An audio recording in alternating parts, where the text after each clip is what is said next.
বৃহত্তর কুমিল্লারই একটি সাপ্তাহিক পত্রিকা আমোদ, যা 1955 সালে প্রতিষ্ঠা হয়েছিল।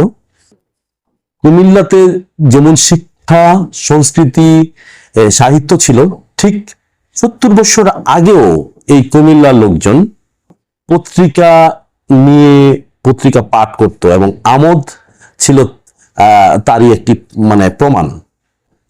এই আমোদ কুমিল্লার শিল্প, সাহিত্য, কৃষি এগুলো নিয়ে এখনো কাজ করে যাচ্ছে। কুমিল্লার যেমন বিশেষ কিছু বিষয় আছে, যেমন রসমালাই, খাদি, আমরা ঠিক আমোদকেও ঠিক একই কাতারে আমরা ফেলি।